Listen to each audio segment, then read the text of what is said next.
time ago, far across the sea in a little tiny country that I think they call it England, and I believe it's still there. There was a fiddle player in this country. He was an expert fiddle player. He pretty much won every single fiddle contest in the whole country.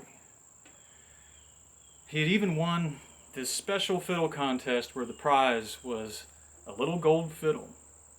Now this little golden violin, it wasn't a toy or just a little prize. It was a real violin. It had little gold tuning pegs, had a little golden bridge, little golden tailpiece, and it had 4 little golden strings running up it. This was a solid gold fiddle.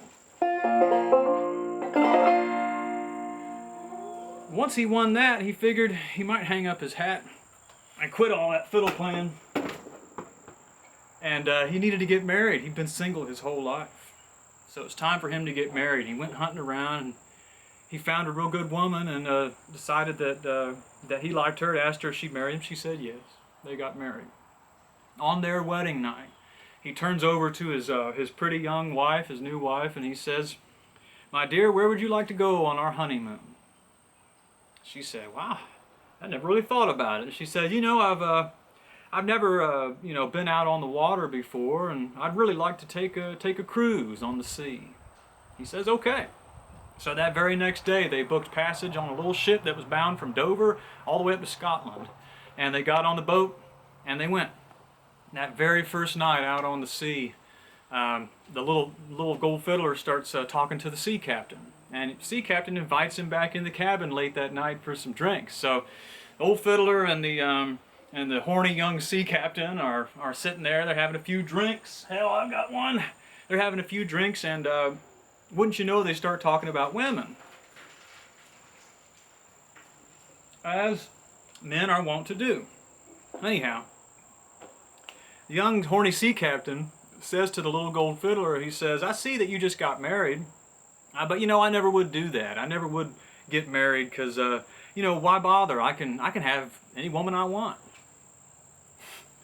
So the little gold fiddler, he didn't cotton to that very well, and he got pretty fired up, and they were drinking and stuff, and he said, "Hey buddy, what are you talking about? You can't have any woman you want. For example, you can't have my wife. She's far too virtuous for a dirty little horny sea captain like you." The sea captain says, "I'll bet my whole ship and cargo against your little gold fiddle that if you leave me alone in a room with your wife for 1 hour, 1 short hour, that I can have my way with her."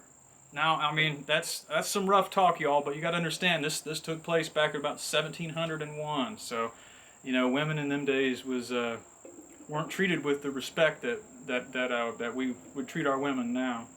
So the drunken fiddler, he went down in the hole, he grabbed his young wife, drug her up there, put her in the cabin with the captain. They locked the door, he went outside. Oh man, immediately he starts regretting what he's done. He starts thinking about how young and inexperienced his new wife is, and he starts thinking about how horny and devious that sea captain is. He's regretting it instantly, so he puts his ear up against the door and he's listening. He's trying to hear a peep, he can't hear nothing. So finally he draws a little gold fiddle out of the case and he starts playing a tune and singing. Something like this. True love, be true to me. Be true for 1 short hour. If you be true, my own true love, this ship and cargo's ours. Puts his ear up against the door again. He's listening, trying to hear something of his wife. Finally he hears her, she's singing back to him, and she goes, "Too late, my own